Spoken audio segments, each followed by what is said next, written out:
Olá, muito boa tarde.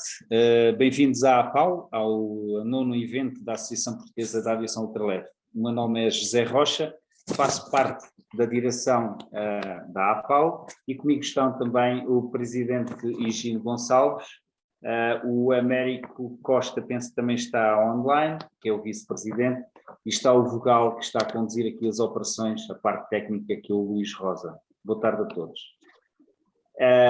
Esta sessão irá ser gravada, como sempre, e irá ser disponibilizada nas redes sociais. Portanto, caso não queiram ou não pretendam fazer a divulgação da sua imagem, aconselhamos a desligar o vídeo e monitorizar apenas o áudio.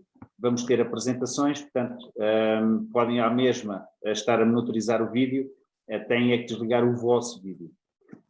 Os eventos APAU são online, nascem da abordagem da temática de segurança aeronáutica, que é transversal a todos os setores da aviação, com especial enfoque, claro, na aviação ultraleve. Como alinhamento, teremos um pequeno enquadramento da atividade da APAU no último mês, ou nos últimos meses, pelo presidente Higino, e depois estaremos à fala com o chefe da Unidade de Aviação Civil do SPIAF, que vai ser o engenheiro José Figueiredo. A apresentação terá dois momentos. Um primeiro momento, onde teremos a abordagem às estatísticas relacionadas com eventos e acidentes do anexo 1, da EASA, onde será revista uma análise de risco e uma passagem sobre a aviação regulada e não regulada. Depois temos um pequeno tempo para questões e depois ainda teremos um segundo momento sobre a abordagem em eventos nacionais, onde serão tratados a formação e o treino, o conhecimento técnico, e teremos também uma animação sobre um acidente onde o fator humano e a máquina são os parâmetros cruciais na safety. Bom, vamos então a iniciar este evento e vou dar a palavra ao Higino Gonçalves, que é o nosso presidente da APAU. Boa tarde, Higino. Ora, muito boa tarde a todos. Obrigado ao engenheiro José Figueiredo por ter aceito o convite e estar connosco e nos dar alguns esclarecimentos, algumas noções muito importantes de várias coisas, nomeadamente do tema que é a segurança. Relativamente à APAU, nós estamos afincadamente a trabalhar em vários temas, em vários aspectos. Penso que já se começa a ver algum trabalho, já se começa a ver algum resultado do trabalho que temos vindo a fazer. A primeira grande questão que nós tivemos quando chegámos à APAU foi o seguro.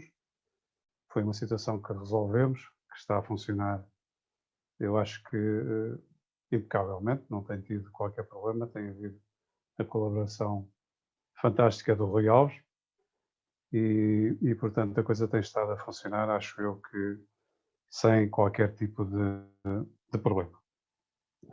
Depois criámos o Departamento de Apoio ao Licenciamento, que tem sido também um pilar fundamental na APAU, tem ajudado já já perto da dezena de associados, em que evidentemente é um aspecto importantíssimo, que é pôr os aviões a voar, resolvendo problemas burocráticos, mas não só, às vezes também problemas de outro índole. É preciso, de facto, nós acompanharmos as necessidades, não só relativamente à legislação, mas relativamente a outras situações que também estavam um bocadinho esquecidas e que os proprietários e os pilotos também estavam um bocadinho fora disso, continuam um bocadinho fora disso. É preciso, de facto, atualizarmos e estarmos em cima dos problemas que há, da legislação, de outro tipo de situações, e para isso o nosso colega Carlos Miguel Costa tem sido incansável e tem tido um trabalho fantástico na associação relativamente a isso. Das várias questões que temos pedido esclarecimentos e tentado feito alguns inputs com a autoridade, já tivemos uma coisa que eu penso que tem alguma importância, que é um esclarecimento sobre os hélices, que de facto já, penso eu, que resolve grande parte dos problemas que estavam empancados, que tinham alguma situação que era difícil de avançar e necessitava de muita coisa, e a coisa está mais ou menos esclarecida. O nosso apoio ao licenciamento está perfeitamente capaz de ajudar e de esclarecer isso. E surge agora uma nova etapa, ou seja, temos praticamente a certeza de que vai, até ao final do ano, haver uma revisão do 164 e vamos precisar do apoio de todos, porque não sabemos exatamente o que é que lá vai cair e, portanto, temos de estar muito apoios. Em termos de direção, estamos muito atentos a essa situação, vamos tentar acompanhar o mais possível e precisamos do apoio dos associados e precisamos do apoio de todos para, eventualmente, alguma coisa que apareça que, de facto, não esteja dentro do interesse de todos, que não seja vantajoso para a associação e para a atividade da aviação ultraleve, podermos, em tempo, tentar contrariar eventualmente alguma norma que venha a ser criada que não seja que não seja do interesse da atividade. Portanto, penso que é o mais importante agora no futuro, é estarem atentos e darem-nos o apoio que eventualmente nós vamos precisar. Muito obrigado a todos. Vamos a isto.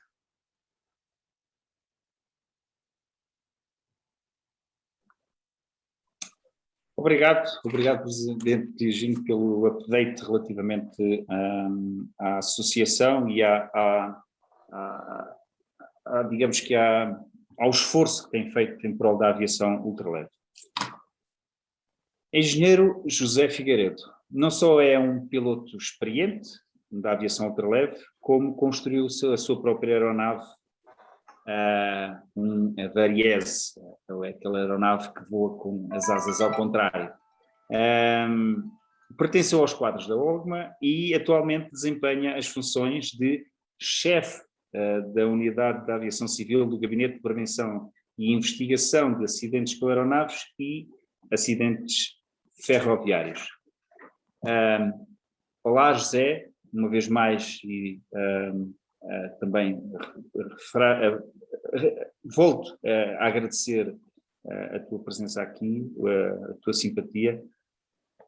Diz-nos o que tens para dizer, por favor.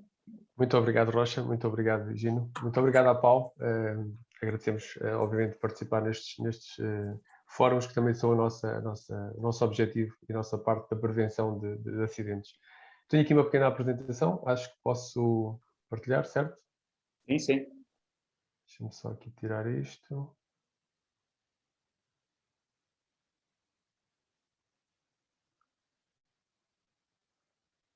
Está aqui a dizer que o anfitrião desativou o compartilhamento de tela. Ajudas-me? Nós vamos já tratar disso. Ora. O Luís está atento. Já está resolvido. Vai. Impecável. Então, vamos a isto. Fantástico. Estão a ver alguma coisa, não? É afirmativo. Está ótimo. Bom, então, no fundo, esta é uma conversa, vai ser um bocadinho monólogo durante algumas partes, mas depois vamos ter alguns momentos para falarmos sobre aqui alguns temas que eu acho que são relevantes. Vou fazer uma pequena introdução do SPIAF. Ainda há pessoas que eventualmente, dependendo de quem está a ver, podem não saber exatamente como é que funcionamos. Falamos um bocadinho de estatísticas e enquadramento das tais aeronaves do anexo 1, um bocadinho sobre a análise do risco, que acho que é importante no seguimento do que o Higino estava a falar e de todas estas questões dos novos regulamentos. Acho que é interessante nós falarmos um pouco sobre isto. Depois falamos de alguns eventos de segurança e recomendações, e vamos ver se temos tempo, mas mandem-me calar quando for o momento, tá bom? Estejam perfeitamente à vontade. Bom, começando aqui, como é que tudo isto começou? Portanto, com a Convenção de Chicago, no seu artigo 26, basicamente define que os Estados contratantes são obrigados a ter um organismo que faça a investigação de acidentes. Até 46, basicamente, isto não existia ou era incipiente. A partir de 46 esteve com a Direção-Geral da Aeronáutica Civil. Até 79 teve com a DGAC, alguns de nós já conhecemos, e depois com o Instituto Nacional de Aviação Civil, até que em 94 que apareceu uma diretiva europeia que só foi transposta para a legislação nacional em 99, em que foi criado então o SPIA. Depois, em 2017, a junção do SPIA com o GISAF, nasceu então o SPIAF, portanto, no fundo, um organismo bimodal de investigação de acidentes com aeronaves e acidentes ferroviários. O nosso decreto-lei, em termos orgânicos, é o 36 de 2017, portanto é aqui que está vertida a questão da aviação e da ferrovia, mas o decreto-lei 318/99 é aquilo que, no fundo, diz quais é que são os procedimentos. Portanto, se vocês souberem como é que nós, quiserem saber como é que nós funcionamos em termos nacionais, está aqui no 318/99, e depois temos a nossa Bíblia, que saiu em 2010, que é o Regulamento 996, em que tem um enquadramento global de processo e, no fundo, é exatamente o que nós temos que fazer em consonância com os nossos colegas europeus. Portanto, este 996 trouxe um objetivo estratégico de reforçar o nível de segurança operacional, portanto, tem um conjunto de valências em termos de força que deu à parte da investigação, garantindo, obviamente, a questão da independência. Portanto, ainda há pessoas que pensam, não, a ANAC, o SPIA, o que é bem isso? Portanto, basicamente, a investigação de acidentes e incidentes são feitas completamente independente de qualquer entidade ou autoridade. Portanto, somos completamente independentes da ANAC, ok? Portanto, é exatamente o que está aqui. Neste 996 também tem uma coisa interessante, que é criou uma rede europeia das autoridades de investigação. Portanto, nós, no fundo, não é que nós façamos uma auditoria entre nós, mas entre pares também partilhamos informações e partilhamos, no fundo, boas práticas e andamos a aprender uns com os outros, que foi também muito interessante esta criação no 996, que basicamente nos ajuda a garantir a melhor qualidade da investigação de segurança nos Estados-membros, a reforçar a independência e a harmonizar os métodos, que é mesmo muito, muito relevante. Portanto, o SPIAF é um Serviço Central de Administração Pública, autonomia administrativa, tutelado pelo membro do governo responsável pelo setor dos transportes, novamente independente das autoridades nacionais, muito importante, independência. A missão, obviamente, é garantir que aquilo que vai acontecer no futuro é diferente daquilo que já aconteceu no passado, ou seja, garantimos que a segurança vai aumentando a cada dia. Como é que isto funciona? Portanto, existe um diretor, que também é o chefe da unidade do transporte ferroviário, existe um chefe da unidade de aviação civil, que sou eu, um conjunto de investigadores de cada um dos lados, um apoio técnico e logístico da PCM, portanto, e depois existe um apoio técnico externo se nós necessitarmos de alguma coisa. Do lado da investigação de aviação, portanto, neste momento somos 5, a equipa está completa, vocês têm certamente notado que temos produzido relatórios em quantidade, espero que também em qualidade, vocês também o dirão, mas a equipa completa, sem dúvida, que tem produzido aquilo que é expectável. O que é que fazemos? Basicamente, fazemos toda a investigação de todas as aeronaves que sejam motorizadas acima de 150 kg, ok? Portanto, o que está na ICAO é só 2.250, o que está no 996 europeu é só aeronaves não anexo 1, mas o nosso regulamento, o nosso decreto-lei nacional obriga que nós façamos a investigação a todas as aeronaves que tenham massa máxima de descolagem acima dos 150 kg. Portanto, toda a panóplia de aeronaves, exceto as não tripuladas abaixo desta massa. Portanto, o SPIAF não tem delegações nacionais, temos, contudo, um hangar no aeródromo de Viseu, onde fazemos a nossa avaliação dos destroços das aeronaves, obviamente aviação geral e ultraleve, helicópteros, algumas coisas que caibam cá, portanto, aviação comercial, naturalmente, não teremos essa capacidade. Temos equipamentos que são os possíveis, são suficientes para o scope que nós definimos, portanto, temos um conjunto de valências que nos têm também ajudado felizmente, as coisas têm corrido bem, quer dizer, em final de 2019, 2020 as coisas efetivamente baixaram por causa desta situação da pandemia, mas tem-se demonstrado em 2018 e 2019 dos eventos que tivemos que as condições que temos são suficientes, ok? Não nos podemos queixar sobre isso. Todo este trabalho só pode ser feito se houver um report. Portanto, eu não vou descrever naturalmente qual é que é o nosso não é o âmbito, mas o nosso trabalho só faz sentido se houver uma comunicação de ocorrência. Portanto, isto não só é obrigatório, pelo 376 de 2014, mas faz todo sentido.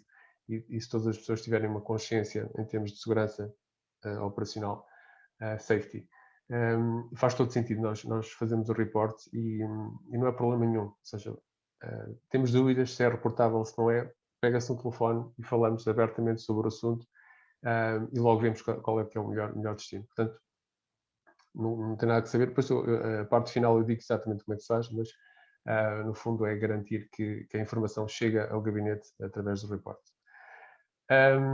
Vamos aqui a alguns dados estatísticos. Não sei se vocês têm alguma noção de como é que as coisas estão a funcionar em termos europeus, mas sem dúvida que é um assunto bastante interessante e tem a ver com o número de mortes, e vou já avançar isto aqui, que ocorrem em termos de aviação na União Europeia. Portanto, aqui os dados do Eurostat, que no fundo vão beber também a informação que chega à EASA, diz que 80% dos acidentes, das mortes, não é acidentes, desculpa, das mortes que ocorrem no espaço europeu estão na aviação geral. Já vamos ver o que é a aviação geral, mas basicamente são aeronaves que estão abaixo de 2.250 kg. E temos aqui uns dados interessantes, que entre 2010 e 2019 temos este número de fatalidades. Portanto, França, Alemanha, Espanha, Polónia, Itália, está aqui Portugal, cerca de 47 nestes 10 anos. Fazendo um resumo apenas, não é neste gráfico, mas um valor também significativo e total, obviamente, temos 679 fatalidades entre 2015 e 2019. Portanto, toda a gente fala de que, obviamente, a aviação e o transporte aéreo é muito seguro, não há dúvida nenhuma sobre isso. De qualquer das formas, estes números são interessantes e, no nosso entender, e vocês vão perceber isso também quando sair agora uns relatórios sobre esta temática, em que existem números que não são simpáticos em termos de aviação e, no fundo, estão aqui a tocar naquilo que é o nosso métier, que é a aviação geral, e onde está incluído, obviamente, também a questão das aeronaves anexo 1, que são também os ultraleves, ok? Neste sentido, temos que descrever o que é esta situação da aviação geral. Desculpa estar em inglês, não tive tempo ainda de traduzir, mas basicamente, todos vós sabem como é que isto funciona, mas temos o conceito de aviação geral. Dentro deste conceito existem basicamente 3 grandes grupos. Portanto, existem as aeronaves com certificado de tipo, ou seja, são as aeronaves com matrícula, bom, dependendo de qual é o país, não vou entrar em detalhe, mas basicamente aeronaves com certificado de tipo. Portanto, os Cessnas, os Pipers e tudo por aí fora. Depois, também, ainda dentro da legislação EASA, existem os CSVLA, que são aeronaves até 750 kg, e depois ainda existem os ELAs, 1200 e 2000. Portanto, são aeronaves que, no fundo, são também certificadas, ou seja, têm algum tipo de certificação que estão dentro da aviação geral. E depois existem os outros, aquilo que nós chamamos os outros. Portanto, são os LSAs, ou seja, são aeronaves que são até 600 kg, e estas aqui também cumprem com uns requisitos de LSA, agora estão em voga, já vou explicar porquê. E depois ainda existem aqueles que não têm qualquer padrão de certificação. Isto levanta obviamente, algumas questões, que é, se nós sabemos que existem aqui um conjunto de fatalidades nesta aviação, ou seja, 80% das fatalidades em aviação estão aqui, fará sentido olhar quais é que são as fatias que levam a essas fatalidades, e de acordo com a informação da própria EASA, em 2007, esta informação de 2007 não se consegue encontrar depois, ou seja, logo aqui se percebe que o princípio da informação que chega à EASA e de como é que isto tudo funciona não está bem, ou seja, os dados dos diferentes países não estão a chegar à EASA como deve ser, mas basicamente são assumidos que entre 180 mil a 200 mil, que eles chamam microlights, portanto basicamente são os nossos ultraleves, obviamente também inclui os que são não motorizados, ok? Mas a quantidade de aeronaves que estão a voar são efetivamente significativas. Fará então sentido nós analisarmos, antes disso, falámos já, como sabem, como o Eugênio disse, a ANAC está a fazer uma revisão ao 164, E uma das possibilidades que há é precisamente alegar aqui um artigo, o artigo 2.8 do regulamento, em que é possível o país, no fundo, seguir um conjunto de padrões internacionais, portanto, por exemplo, o LSA, e, no fundo, fazer o apelo a este artigo e declarar que se está fora dessa legislação.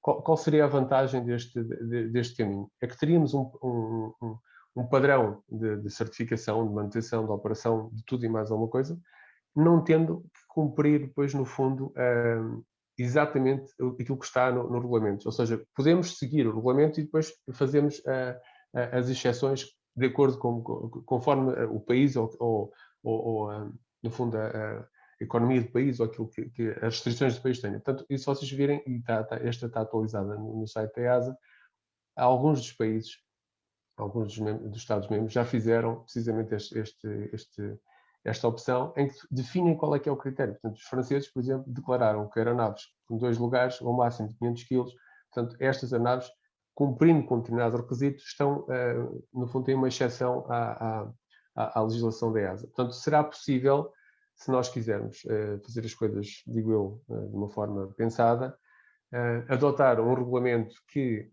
tenha, no fundo, com base algum padrão técnico, seja o qual for, na nossa opinião, na minha opinião pessoal também, o padrão LSA, aliás, conforme já transmitimos à APAL e à ANAC, o padrão da LSA será o mais correto e depois fazemos as exceções em algumas coisas que não possamos cumprir. Podemos falar disto mais à frente, que certamente vão haver aqui algumas questões sobre isto.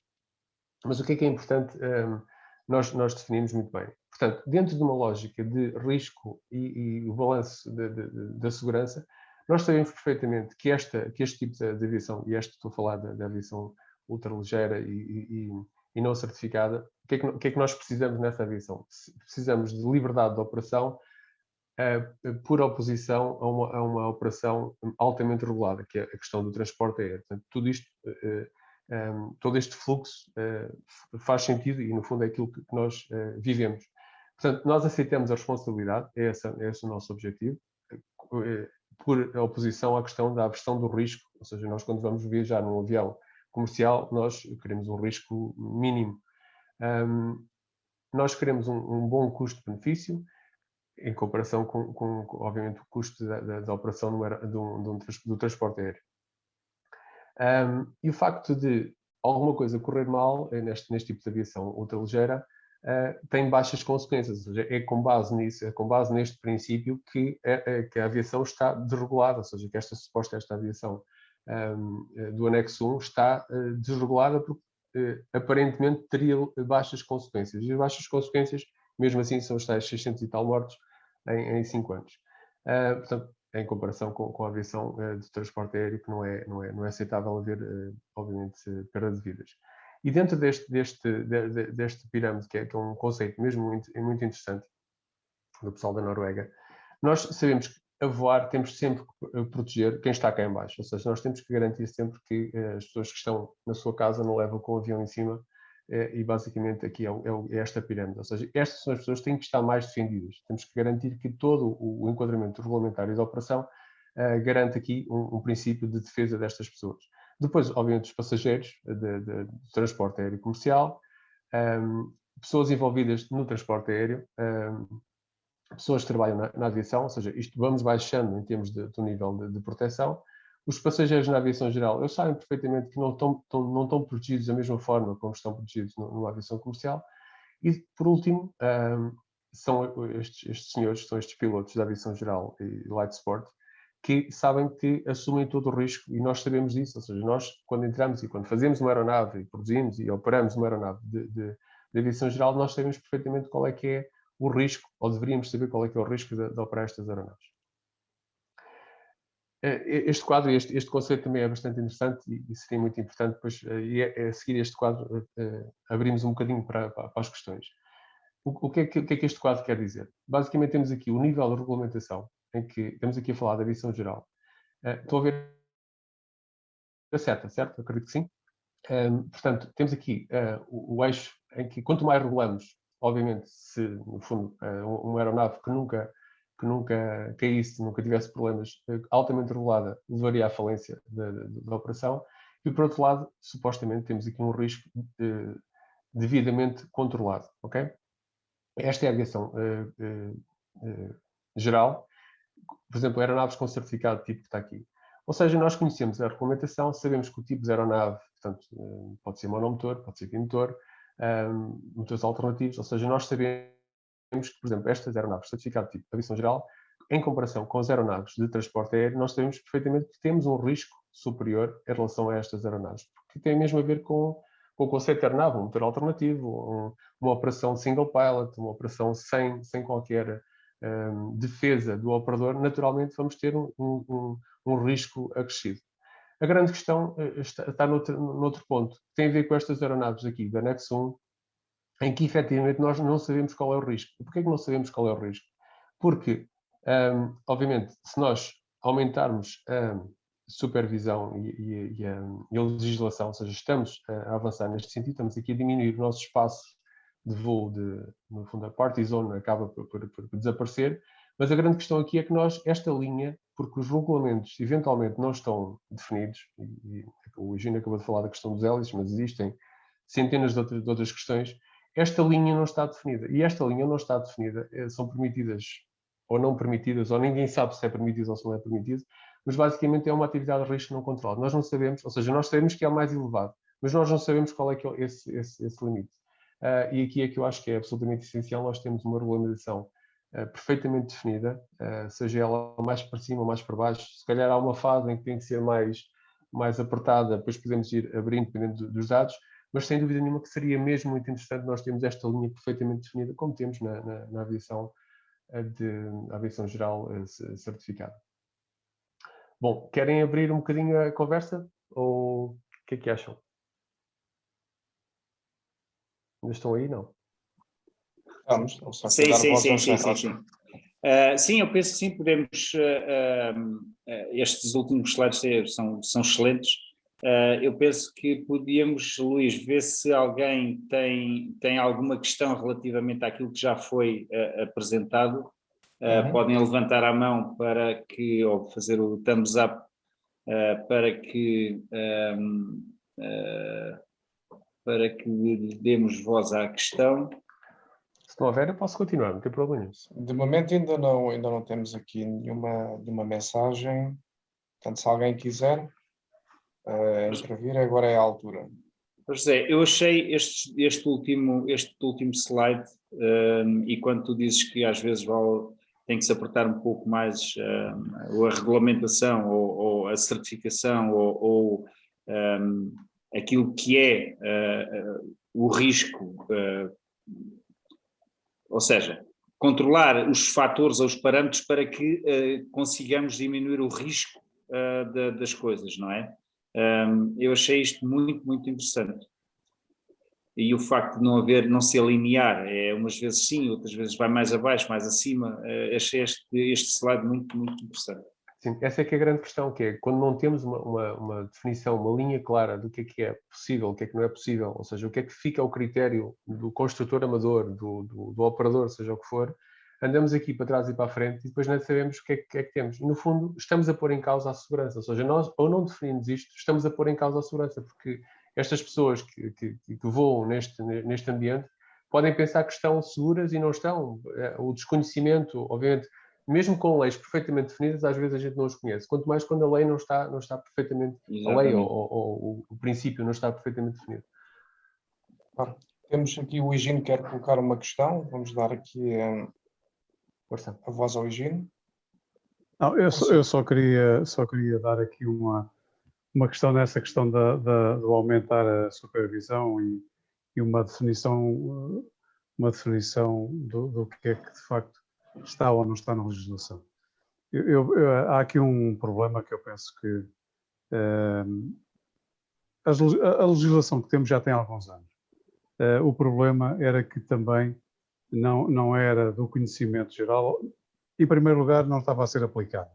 Em segundo lugar, como não estava a ser aplicada, as pessoas pensaram até que nem havia. Não é?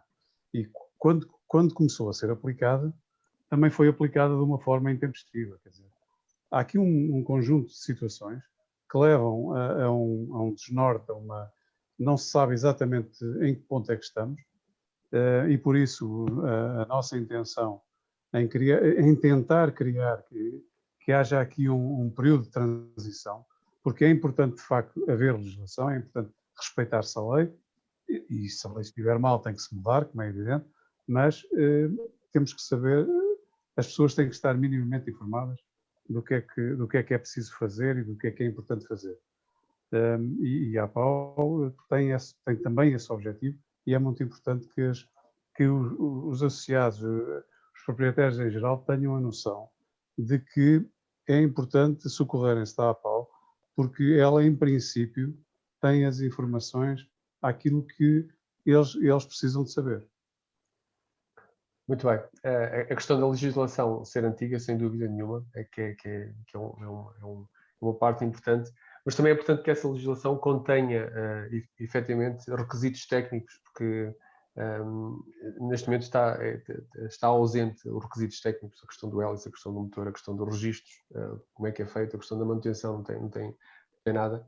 Portanto, é muito importante que esta oportunidade que temos agora, de todos os participantes, e o Higino já sabe, nós demos a nossa opinião à ANAC, não como é que se deve fazer o regulamento, mas no fundo os requisitos que nós entendemos daquilo que vemos dos eventos, que vocês vão ver agora a seguir, daquilo que vemos dos eventos que podem, no fundo, contribuir para melhorar e para compor essa legislação.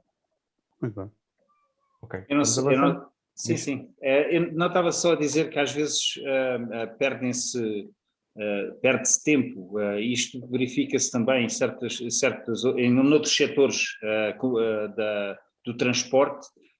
Perde-se tempo às vezes com pormenores que de facto não interessam à segurança, ou seja, que nada tem a ver com segurança, e que por vezes desmotivam, e nós ultimamente temos assistido a um desmotivo dos pilotos da aviação ultraleve e a aviação geral, não comercial, que desmotiva um pouco este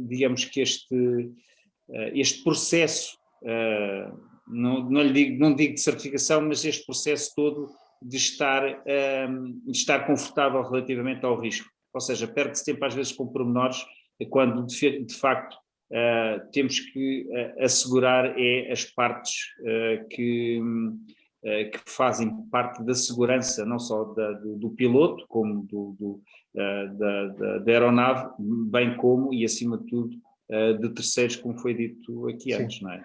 E justificado com eventos, ou seja, nós, por exemplo, a troca dos rádios, ok, foi uma legislação europeia, muito interessante, teríamos de eventualmente ter cumprido mais cedo ou mais tarde, mas poderíamos talvez optar de uma forma diferente, porque, que eu saiba, não houve nenhum evento, não houve nenhum acidente, porque havia rádios de uma forma que agora não há, e agora é preciso todo aquele projeto e toda essa situação. Mas são exemplos, não estamos aqui com questões de picardias nenhumas. Claro. Estamos só, no fundo, é um exemplo daquilo que estavas a referir, que é, ok, temos que ir efetivamente àquilo que é relevante, e conforme vou ver aí mais à frente, há 2 ou 3 exemplos em que se calhar devíamos ter estado mais atentos a isso. Okay? Desculpa, só dizer mais uma coisa, em relação aos rádios, a questão do projeto foi agora em março, e houve um silêncio sepulcral dos nossos associados e de toda a gente, o que foi uma pena. É verdade, sim, senhor. Apesar da legislação ter aparecido assim meia escamoteada, né? Mas sim, sem dúvida que devíamos ter. Nós temos de ser mais interventivos, isso enquanto pilotos temos de ser mais interventivos, que essa é a forma também de exigirmos os nossos direitos, né, no fundo. Mas temos que fazer também força para exercer os nossos direitos. Ok, vamos então continuar aqui, só fazendo aqui uma resenha da parte da aviação, dos acidentes da aviação em Portugal e daquilo que foi investigado. Portanto, temos aqui um pico. Este pico basicamente tem a ver com 2 fatores. O primeiro é que efetivamente houve muitos eventos, e não é só em Portugal, ou seja, na Europa aconteceu aqui muita aviação. Foi uma fase interessante, mas depois também houve aqui algumas questões que têm a ver com o gabinete, em que abrimos aqui um conjunto de eventos que eventualmente poderiam ter sido tratados de uma outra forma. Mas efetivamente temos uma curva mais ou menos estabilizada, e já está aqui no fundo temperada relativamente ao Covid, mas temos mais ou menos consciência, ou estamos mais ou menos preparados, que até 12, 14 eventos por ano poderão acontecer não é que façam sentido, mas no fundo, em termos de números europeus, acho que poderá ser esse a saída. Em termos de eventos fechados de 2018, temos aqui uma lista. Isto, no fundo, é o trabalho desde que esta equipa do GPF foi formada em 2018. Portanto, temos aqui fechados por ano. Nós vamos tocar aqui rapidamente em alguns destes eventos de 2018, onde tratámos de... No fundo, a nossa estratégia foi fechar um passado que respeitando, obviamente, a importância, mas pelo respeito também a quem perdeu as vidas, aos familiares das pessoas que perderam as vidas. E temos aqui, no fundo, em 2018, fechámos eventos que somaram 16 fatalidades. Depois, em 2019, as coisas, em termos de fechar eventos passados, só conseguimos fechar um, porque houve aqui, efetivamente, um conjunto de outros que fechámos que não tinham fatalidades, mas, sobretudo, foi um ano também complicado. E como podem ver depois aqui em 2020, sobre os acidentes que nós fechámos de 2019, com algumas fatalidades também, portanto, foram eventos mais ou menos complexos, que nos levaram bastante tempo. Bom, mas vamos falar aqui de alguns destes eventos, que basicamente tocam os seguintes temas. Portanto, isto é o quadro regulamentar da EASA. Portanto, nós costumamos brincar que os nossos principais clientes são as escolas e todo o princípio da operação das escolas, portanto, a parte do tratamento do licenciamento pessoal. A questão da regulamentação também, ou seja, temos bastantes recomendações também para a própria EASA, a operação não comercial, a parte SPO, que tem a ver com a questão, por exemplo, do combate aos incêndios. A questão de manutenção, tivemos alguns eventos, a parte de projeto também, mas claramente aqui a parte do anexo 1 e o regulamento 164 tem sido o nosso alvo e a quantidade de recomendações que temos para a ANAC nesse sentido. Em termos de eventos, aquilo que acontece por cá, basicamente aquilo que acontece por todo o mundo, em que aquilo que mais acontece, ainda esta semana tivemos mais um evento, que é a contacto normal com a pista, portanto saídas de pista, um Road Excursion. Basicamente são eventos em que felizmente não se aleija ninguém ou não são assim muito graves, dependendo do nível de energia, obviamente, mas basicamente o número de eventos é ARCs, mas aqueles que matam mais são aqueles que são o stall, o spin ou o spiral dive, ou aquilo que seja considerado. Estes são os que matam mais em Portugal e todo o mundo, ok? Em próprio airspeed também a questão pode estar como fator causal para qualquer um dos outros, mas basicamente é um fator muito, muito interessante. Falámos de risco um bocadinho, agora vamos ver quais é que são, no fundo, os contributos para essa gestão do risco. E esta gestão do risco, no fundo, o risco diminui significativamente se nós conseguíssemos, no fundo, resolver ou atacar aqui nestes três pilares. Portanto, formação e treino, conhecimento técnico das máquinas onde voamos e conhecer os limites. Os limites são da aeronave, mas também os nossos próprios. Portanto, se nós conseguíssemos agir sobre estes três, nós diminuíamos e teríamos certamente sucesso na nossa senda da redução de eventos em Portugal. Bom, começamos aqui com a formação e treino. Então agora vou dar alguns exemplos de eventos que muitos de vocês conhecem. Naturalmente, as matrículas, isto são todos eventos passados com relatórios publicados. Temos aqui uma aeronave em voo de demonstração, um voo local que infelizmente entrou numa perda a baixa velocidade. Não sei se vocês todos conhecem os relatórios, mas todos eles estão na nossa página. Seria também interessante quem tiver depois alguma dúvida ou algum detalhe sobre aquilo que está aqui, consulte os relatórios, que será certamente interessante. Mas basicamente um piloto com alguma experiência, mas com uma formação base inicial com algumas lacunas. Portanto, basicamente nesta aviação aprendemos, obviamente, nas escolas, mas aprendemos muito mais a voar, ok? E aqui o princípio de cair uma asa, ou se no fundo deixar cair uma asa, estas são probabilidades, obviamente nós não conseguimos garantir que foi isto que aconteceu, mas em termos do relatório está mais ou menos demonstrado que isto aconteceu, portanto, ou terá acontecido algo parecido, em que temos um voo a baixa velocidade em volta, em que uma das asas tem uma tendência para baixar, ou baixar, se nós tivermos aquela tendência de puxar o manche para o lado contrário, vamos ainda agravar mais a perda dessa asa no fundo vamos aumentar aqui o ângulo de ataque relativo dessa semiasa e vamos agravar a situação. Portanto, este é um dos eventos de treino que poderia ser melhorado ou deve ser melhorado, como vão ver aí na parte das recomendações. Um outro evento que tem em Olhão, no fundo, 2 pilotos que descolaram para um voo de treino, portanto, no fundo, estava quase que a ser largado outra vez, ou seja, estava a praticar o voo. É feito um voo com um companheiro, o companheiro sai da aeronave, vai voar sozinho e na primeira volta deixa entrar a aeronave em perda. Portanto, aqui também a probabilidade de falta de treino na aeronave é muito, muito relevante. Foram feitas também recomendações, mas basicamente aqui andarmos a voar com alguém não é suficiente. Nós temos que voar com alguém, temos que fazer o briefing, o que é que vamos fazer com essas pessoas, e depois, se vamos voar sozinhos a seguir a isso, temos que perceber se estamos efetivamente prontos para o fazer. Quando há aquela questão que é o instrutor tem a responsabilidade de deixar ou não deixar a pessoa ir voar. Quando somos entre pares, fica um pouco mais difícil nós dizermos, olha, não vais voar porque não estás bem. Mas é isso que nós devemos fazer. Se nós achamos que o nosso colega não está a voar o suficiente para correr bem, devemos dizer que é para ele não avançar.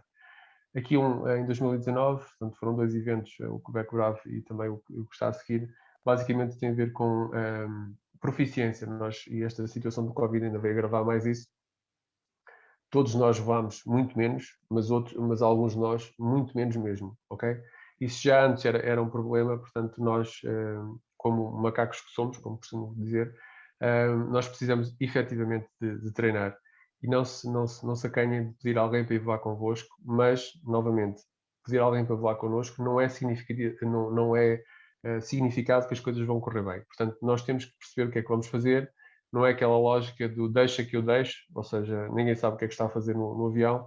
Portanto, é muito importante nós entendermos, ok, há limites, quem é que assume quando.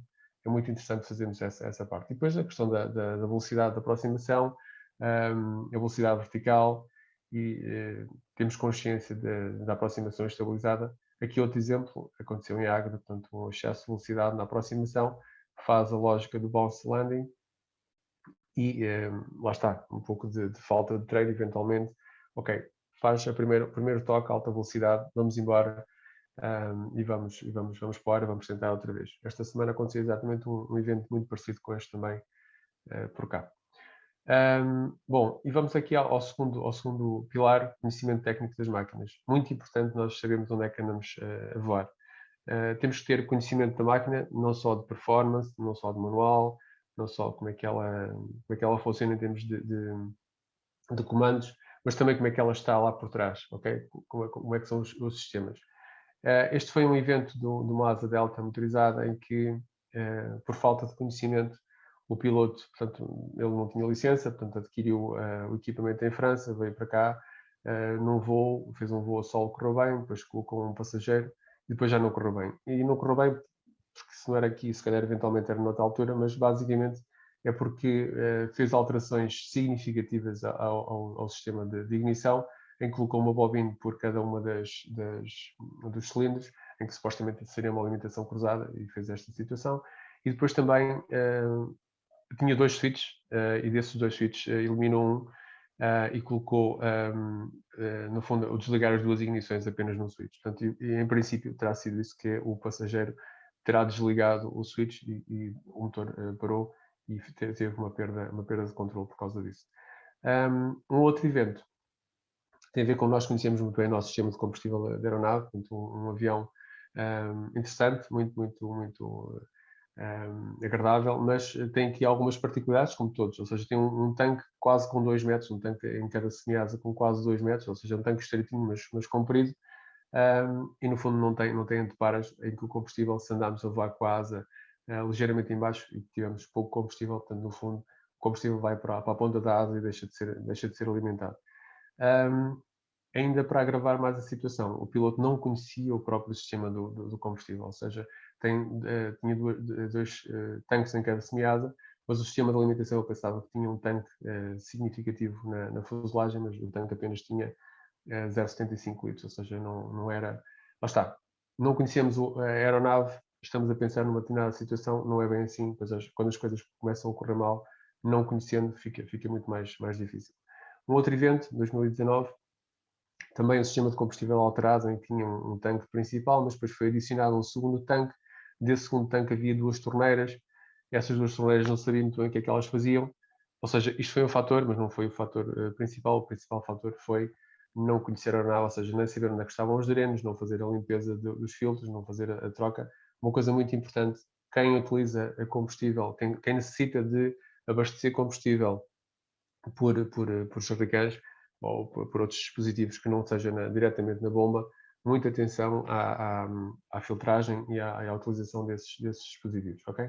Absolutamente essencial e tem contribuído para alguns eventos mais chatos. Depois outras situações de eventuais más práticas de manutenção ou de operação, ok? Depois, mais importante ainda, também conhecer os limites. Estes limites são os nossos pessoais ou são os da aeronave. Temos aqui um evento de amigos nossos que perdemos, infelizmente, em que não conhecemos, não conhecendo eles os limites da aeronave tão bem como eles pensavam, provavelmente perderam o controle da aeronave nessa atitude. Eu tenho um vídeo filmado por um dos pilotos, tenho a autorização dos familiares para mostrar este vídeo à comunidade. Só não vou fazer aqui porque não é o meio certo para fazer, porque iria estar disponível depois para toda a gente, mas um dia que num próximo fórum presencial teremos todo o gosto relativo, obviamente, mas faremos a exibição deste vídeo porque são 6 segundos aflitivos e que vale a pena ver, porque aprendemos alguma coisa com a perda destes dois amigos. Exatamente a mesma situação aqui, tomar também, no fundo, aquela voltinha que nós conhecemos, todos nós já fizemos alguma coisa parecida com isto, mas no fundo não conhecer os limites leva-nos a puxar cada vez mais para próximo desse limite que nós não conhecemos e há um dia que as coisas não correm bem. Todos vocês conhecem este evento, eventualmente, o relatório também está interessante, mas basicamente está aqui a imagem que explica tudo o que é que aconteceu.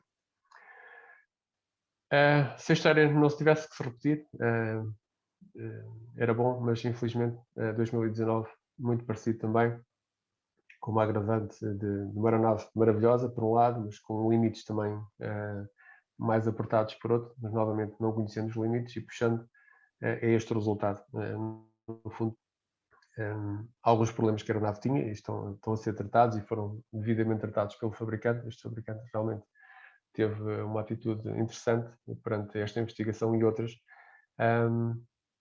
mas basicamente aqui o princípio é o mesmo, é não conhecer o limite das máquinas que leva a esta desgraça. Aqui, conhecer os limites, mas no sentido do piloto, ou seja, a aeronave portou-se lindamente, tudo como deve ser, o piloto é que a fez colidir com um conjunto de obstáculos, em que terminou assim, infelizmente, para mais uma pessoa, e no fundo nós temos que ter consciência daquilo que somos capazes de fazer, estando naturalmente, que foi o caso, fora daquilo que era suposto fazer-se em termos de legislação, em termos de boas práticas, mas levar as coisas a este limite acho que não faz sentido. Não consigo descrever de outra forma. 2014, ou seja, um ano depois, este foi o último relatório que nós publicamos, basicamente a mesma coisa, ou seja, há alguém que conduz a aeronave para uma posição sobre os obstáculos, em que depois não teve qualquer hipótese de corrigir a trajetória e, portanto, basicamente é isto. Portanto, conhecer os limites, neste caso, do piloto. Agora, tenho aqui um vídeo que foi feito de um acidente que vocês também certamente conhecem. Eu vou começar por... isto está com... Não sei se está com som, se não está, mas pronto, também não interessa. Basicamente é o quê? É um vídeo que foi recolhido, que foi feito a partir de dados de GPS da aeronave. O GPS estava absolutamente destruído, mas com a ajuda dos colegas ingleses do AIB, nós conseguimos remover o chip da memória e conseguimos recuperar os dados do GPS. Portanto, basicamente estes dados que estão aqui, nós dividimos o voo em 4 fases. nestas 4 fases que estão aqui, temos aqui a descolagem, que é o que estamos a ver, temos aqui a linha a vermelho, que é a linha da altitude, e temos a linha azul, que é a linha da velocidade, ok? O vídeo está a correr em 2 vezes a velocidade, portanto, basicamente é um voo de cerca de 20 minutos. Aqui está um bocadinho mais reduzido, obviamente, porque há aqui algumas partes que vamos passar, portanto, vamos passar esta parte aqui, aquilo que eu chamo de fase do cruzeiro, ou seja, não tem nada de relevante, ou seja, é um voo perfeitamente normal, não tem nada de especial, que já vos mostro a trajetória total. Depois vamos entrar aqui numa terceira fase, onde se aprende, no fundo, onde alguém que está aos comandos da aeronave está, no fundo, a sentir a aeronave, como vão ver aqui na simulação. Existe aqui um sentir o avião, ou seja, o avião em causa, um avião, não é este que está aqui, ok? Isto é uma representação gráfica só. O avião é muito agradável de voar, mas no fundo alguém estaria a sentir o voo da aeronave, portanto, há aqui um apertar das voltas, nada especial, mas no fundo está a sentir o voo. Depois passa aqui para uma fase em que faz 3 aproximações à pista, portanto, 1, 2, 3, vamos ver agora de seguida, em que a altitude decresce naturalmente, mas depois há aqui umas saídas ao fundo da pista interessantes, ou seja, são tudo dados do GPS, então obviamente está tudo descrito no relatório, portanto nada de novo, mas a animação talvez nos ajude a perceber o que é que se passou, por um lado, e perceber que aquilo que nós fazemos às vezes todos os dias não é muito diferente disto, com exceção de 2 ou 3 detalhes. Mas aquilo que fazemos normalmente e corre bem, até correr mal, aquela faixa cinzenta é mesmo muito, muito pequenina. Bom, está aqui a primeira aproximação, um voo. Quem é que já não fez isto, né? Está tudo como deve ser. Depois chega cá ao fundo da pista e consegue-se ver aqui, portanto, aumenta a velocidade, depois aqui a velocidade decresce. Fazemos aqui, no fundo, mais duas passagens. Eu vou andar um bocadinho para a frente, se calhar, mas basicamente vocês já perceberam qual é a lógica. Depois vemos aí mais à frente mais qualquer coisa. Mais uma aproximação.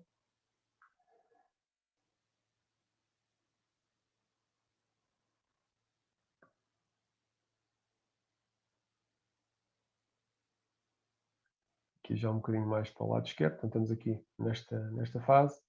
Agora uma volta pela esquerda e no fundo vai se posicionar para uma terceira aproximação, que é esta zona aqui do gráfico. Esta aqui já se aperta um bocadinho mais, já estamos a sentir um bocadinho mais o avião, já estamos mais confiantes. Portanto, é aqui uma situação em que já começamos a apertar. E isto de passar a aeronave em cima de quem está a assistir, aquele efeito de que estamos a ser observados, é sempre um efeito contagiante. Bom, aqui passamos para a fase 4 que nós chamamos de fase 4 do voo, em que a aeronave sobe para cerca de 4.000 pés, ou seja, 2.000 e qualquer coisa AGL. Não é muito, mas é uma fase em que a aeronave está em subida. E aqui um pouco mais à frente, não estamos aqui a perder muito tempo.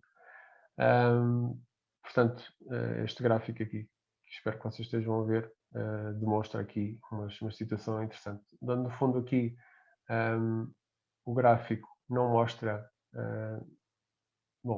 estou aqui a ver em baixo, basicamente os dados GPS não mostram altitude, já explico o que é que isto quer dizer, mas temos aqui uma variação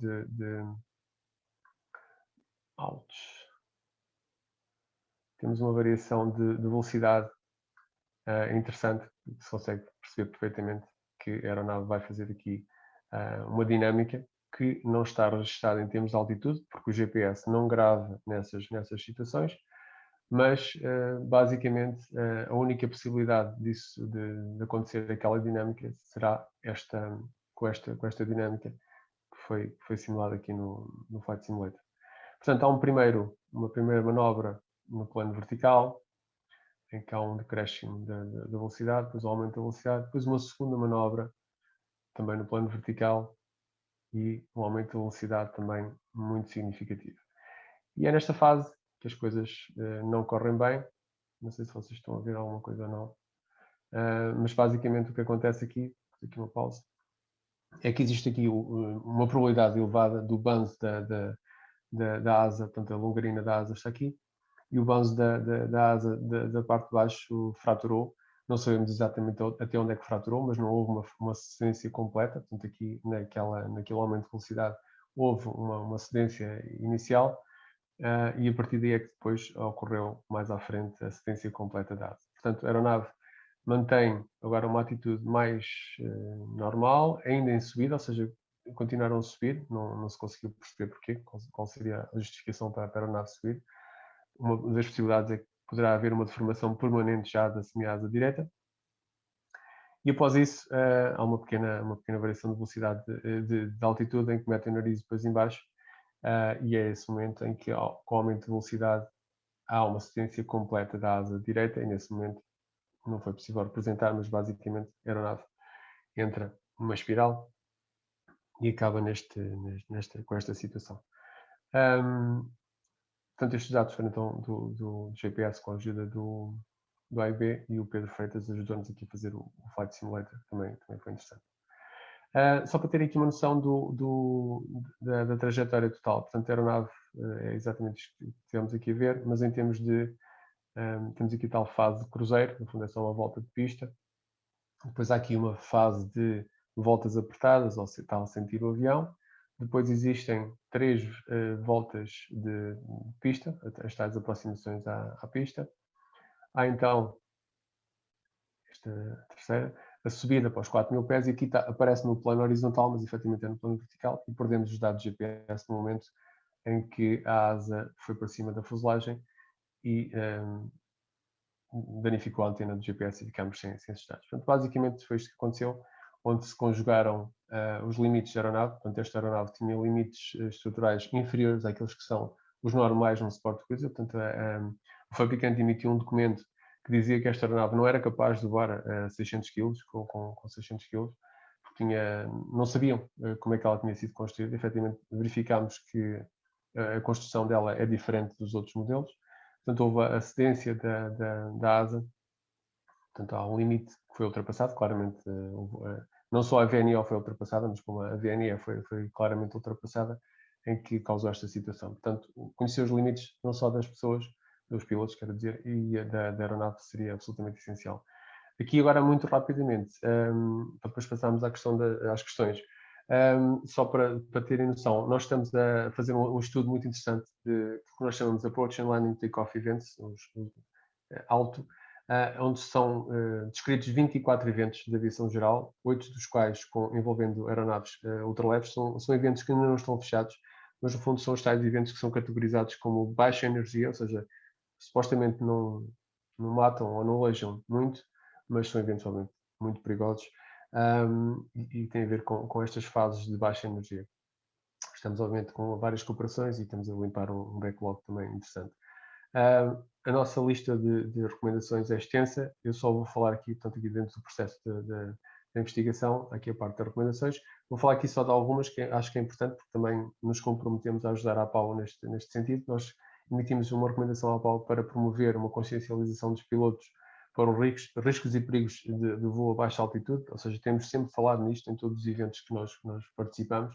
Muito importante promover e influenciar a comunidade para a monitorização e controle entre pares, ou seja, nós temos que nos ajudar uns aos outros. Nós às vezes não sabemos bem os limites e andamos a pisar o risco, e se calhar uma palavra com a posição certa, com a postura certa, às vezes pode ajudar.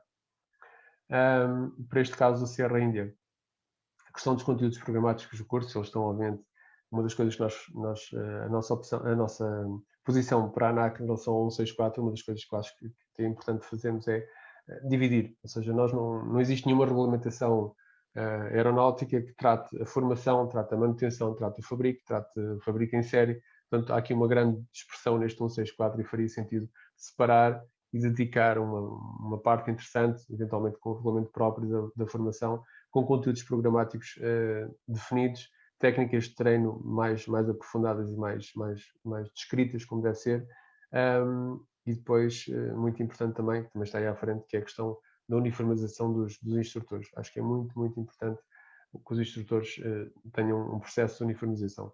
Para o lado da BRM, naturalmente, ainda continuamos a aguardar esta informação, não largámos ainda, vamos pressionando, que é, nós chamamos revisão, mas aquilo basicamente o manual tem de ser, sofrer uma revisão profunda em que tem que ter informação de qualidade do voo da aeronave. Portanto, o manual do Landaf, que é muito incipiente, para não dizer outro nome, portanto tem muito pouca informação e terá de ser revisto. FPL, FPA, portanto foram incitadas que esta situação, porque continuam a morrer pessoas afogadas, sabem nadar, não tem problema nenhum, mas nesta configuração é quase impossível a malta safar-se se não tiver um colete. É muito importante. Para a ANAC também neste 164 será muito interessante para todos nós, obviamente para os PIAF também, porque nós recebemos agora nesta altura do verão, recebemos muitas informações sobre o pessoal que anda a perturbar outros e entendemos que esta situação de colocar números de controle nas asas é autorregulatório, ou seja, se nós andamos a fazer coisas que não devemos e nós nos identificarmos, fará sentido que se calhar quando nos ligam ou quando ligam para a ANAC que alguém anda a perturbar e fazer alguma coisa de errado, se calhar faz sentido que a pessoa tenha um pouco mais de cuidado. Ou seja, isto está na regulamentação, mas ninguém cumpre, nem a ANAC obriga, que é o número, apresentar o número de identificação da asa. Aqui tem a ver com a formação, portanto, garantir que esta situação não volta a acontecer, que é pilotos a voar sem formação, e estamos a falar da questão do grupo 1 e grupo 2, portanto foi delegada a formação às associações, à federação, e hoje em dia, portanto, no fundo há uma licença desportiva, ou seja, as licenças neste caso valem o que valem, e entendemos também que tem que ser repensada esta situação. Aqui a questão das ações de refrescamento teóricas e práticas para os pilotos, muito importante esta questão agora com o Covid, e que, como eu estava a dizer há pouco, o treino recorrente de pilotos de aeronaves ultraleves e a ação de uniformização dos instrutores. Portanto, nós continuamos a assistir em diferentes eventos, nós conseguimos ver que o padrão, não só dos envolvidos no acidente, mas a formação que lhe foi dada é completamente dispar. Isso, ao longo dos anos, tem vindo a ser minimizada, mas ainda há um grande gap e uma grande oportunidade de melhoria. Para terminar, o nosso site é antigo, é obsoleto, ok, mas tem lá a informação. Às vezes é difícil encontrar, se não encontrarem, liguem, sem problema nenhum. O que é mais importante? Reporte de ocorrências, ou seja, essa parte está bem identificada, é só carregar no link de reporte de ocorrências, aparece um PDF editável, preencher, tem dúvidas, é só ligar. Subscrevam a nossa newsletter, ou seja, cada vez que nós publicamos um relatório, vocês vão receber no vosso e-mail essa publicação, e basicamente é isso. Resta só agradecer e disponibilizar para questões.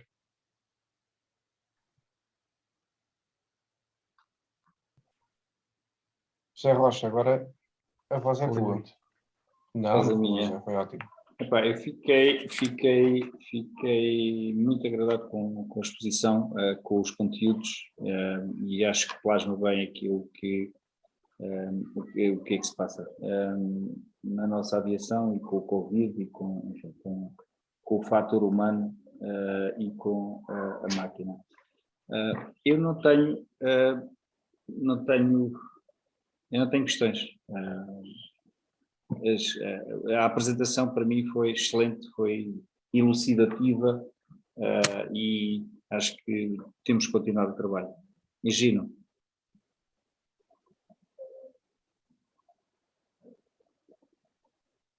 Alô, Rosa, Luís, já tens. Foi de facto uma apresentação fantástica, a versar um conjunto de situações de facto fundamentais e que nunca é demais relembrar todas estas questões. Nós temos essa função e, infelizmente, o Covid não tem permitido que consigamos fazer esse pisar destas situações, mas é a nossa intenção fazer isso. A questão da formação é fundamental, de facto, não só dos formadores das escolas, e também é fundamental os pilotos terem a noção de que efetivamente há sempre qualquer coisa para aprender e que, especialmente quando há paragens, quando há períodos em que não se voa, é mesmo necessário levar alguém no avião, mas é levar alguém que ajude, quer dizer, alguém que consiga fazer alguma coisa, não é? Levar alguém que também não voa também há meio ano.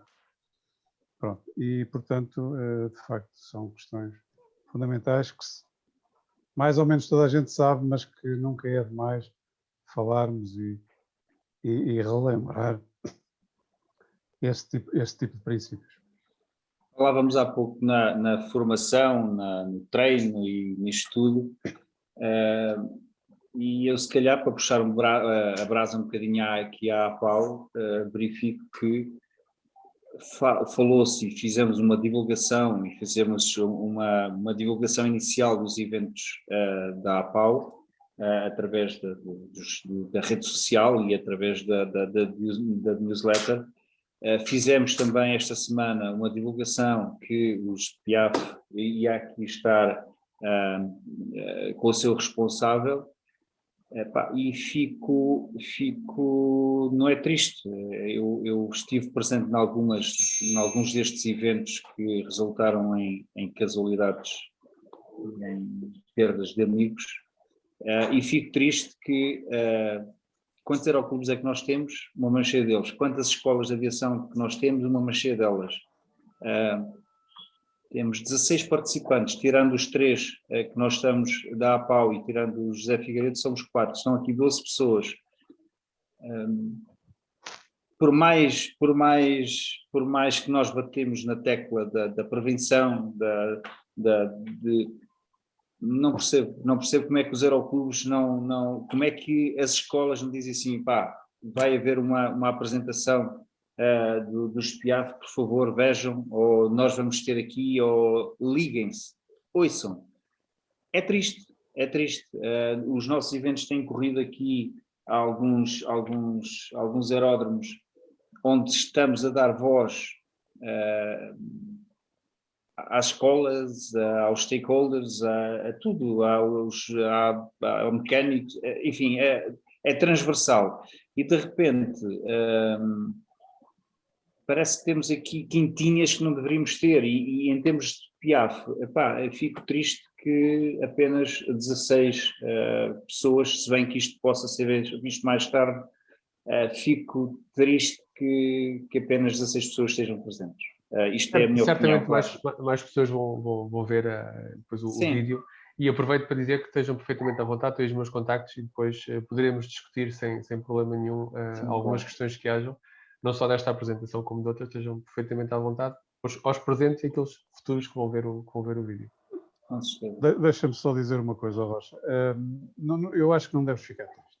Acho que nós devemos continuar a trabalhar e acho que devemos chamar as pessoas pelo trabalho que fazemos, pelo exemplo e pela necessidade que há de efetivamente relembrar todas estas coisas. Tem havido uma grande desmotivação por, tendo em consideração um conjunto de questões, tendo em consideração as pessoas desligam-se porque pensam que efetivamente é o fim do mundo, é muito complicado, a burocracia, a legislação, a não sei o quê. Na realidade, as pessoas têm que não viver numa coisa que não existe, não podem, têm que cair na real, quer dizer, têm que resolver os problemas que efetivamente existem. Só resolvendo os problemas é que nós podemos avançar. Na questão da segurança é exatamente a mesma coisa. As pessoas não podem pensar que isto é azar, não é azar. Só se tem sorte se efetivamente se treinar, se não se treinar, se não se voar com regularidade, o azar bate à porta de certeza. E, portanto, temos que passar esta imagem. Não podemos desmotivar e deixar de passar esta imagem.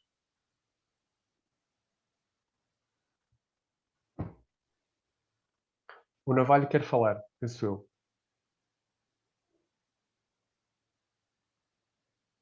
Vamos então dar voz ao Navalho e depois ao Rui Alves também, que já colocou a mão no ar. Só um momento. Eu vou pedir ao José Navalho para ativar o som. Ok? Ora viva. Epá, isto estava complicado de conseguir falar. Pá. Aqui estava-me sempre a dizer que o anfitrião não deixa falar. Pá. O anfitrião, olha. O anfitrião deixa, é só um de cada vez. Pá, Todos têm direito a pá, falar. O anfitrião não vale nada. Não. É tramado, pá, é tramado. Bom, pessoal, muito obrigado. Epá, Zé Figueiredo, muito obrigado ao Engino, ao Zé Rocha, epá, ao pessoal realmente que se dispõe a estar presente. Somos poucos, mas às vezes o número também não é o melhor, nem é o mais importante muitas vezes, até porque há pessoas que não querem ou não compreendem mesmo. Bom, em relação àquele quadro que mais do que um quadro, que o Zé Figueiredo apresentou sobre as causas principais dos riscos, o que eu tenho a dizer, e pela alguma experiência que tenho de voar, já lá vão algumas dezenas de anos, o que eu tenho constatado é que os acidentes dão-se na sua maioria não é por falha do material, mas por falha dos pilotos. Epá, as pessoas realmente têm cometido e continuam a cometer uma série de asneiras, e algumas delas já com anos de experiência, daquelas asneiras de lana caprina, que não se faz. Epá, não é o mesmo que andarmos de bicicleta ou com skate a fazer umas brincadeiras, até porque em caso de acidente, epá, ele quase sempre é catastrófico. Em minha opinião, seria a nível da formação dos pilotos e primeiro dos instrutores, que devia de incidir mais a questão da segurança. As máquinas hoje, pelo menos estas mais novas, são relativamente seguras. Agora, é claro, nós não devemos de ultrapassar os limites delas, não é? Porque tudo tem o seu limite. O piloto tem um limite e a máquina tem um limite. Por isso, em minha opinião, deveria realmente de haver uma melhor formação. Eu próprio, quando comecei a voar, e foi da Asa Delta na Zambuja, vão largas dezenas de anos, com o Zé Manel, depois de dar 2 ou 3 voltas com ele disse-me: pá, tu estás porreiro, sabes voar. Bom, eu a seguir ia matando, não me matei por sorte, não é?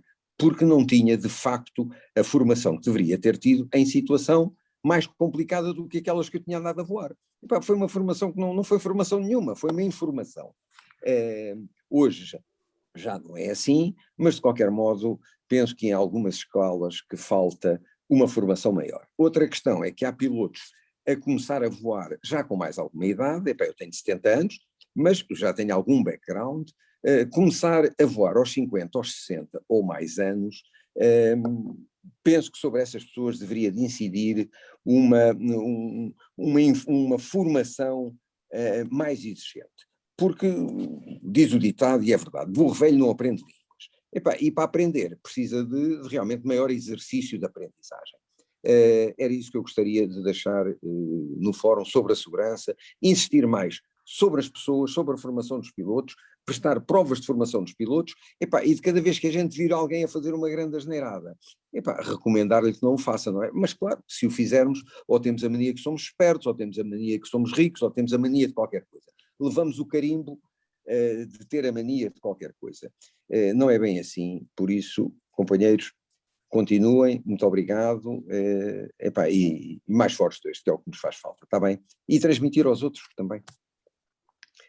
Obrigado, José Navalho. Vamos pela intervenção. Vamos agora dar a voz ao Rui Alves. Rui Alves, estás aí? Podes ativar o som? Boa tarde.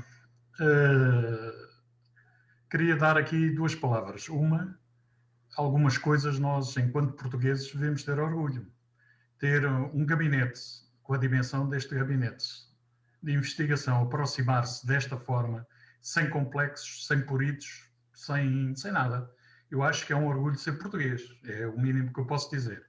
Parabéns à Pau. Queria deixar também aqui um testemunho, porque pode ser que quem venha a visualizar isto seja muito mais dos que estão aqui presentes. Os acidentes não terminam com o acidente. Existe por trás, e eu vou só dar este testemunho, famílias, filhos, uma quantidade de situações que não são visíveis de imediato, mas que elas estão lá. E, portanto, obrigado, José, obrigado à Pau e obrigado a todos. Obrigado, Rui.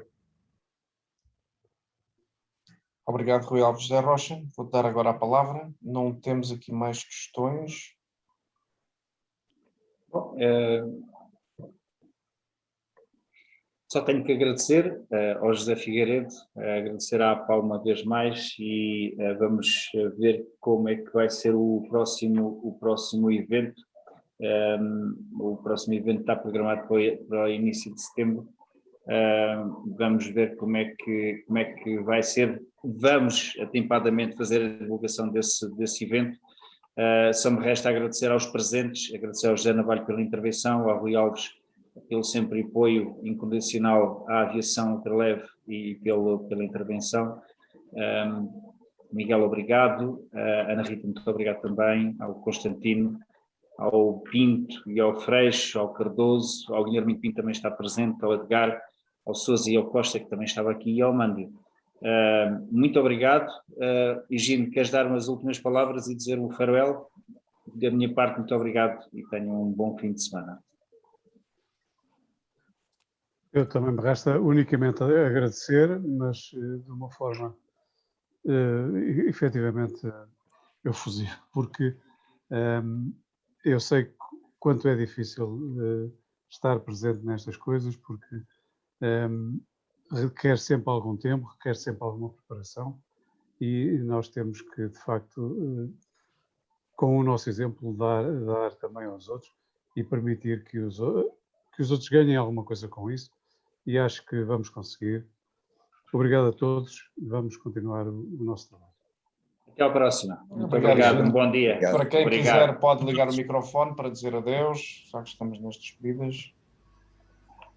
Então, adeus. Obrigado. Zé, Um abraço. Zé, um abraço. Zé Figueiredo, Sim, Zé. estás-me a ouvir? Estou. Olha, Zé, eu gostava de ter, se fosse possível, aquele quadro dos países que já aceitaram os 600 quilos, porque eu estava a pensar ir para um avião desses 600 quilos. A França tem aquelas reticências, a República Checa não.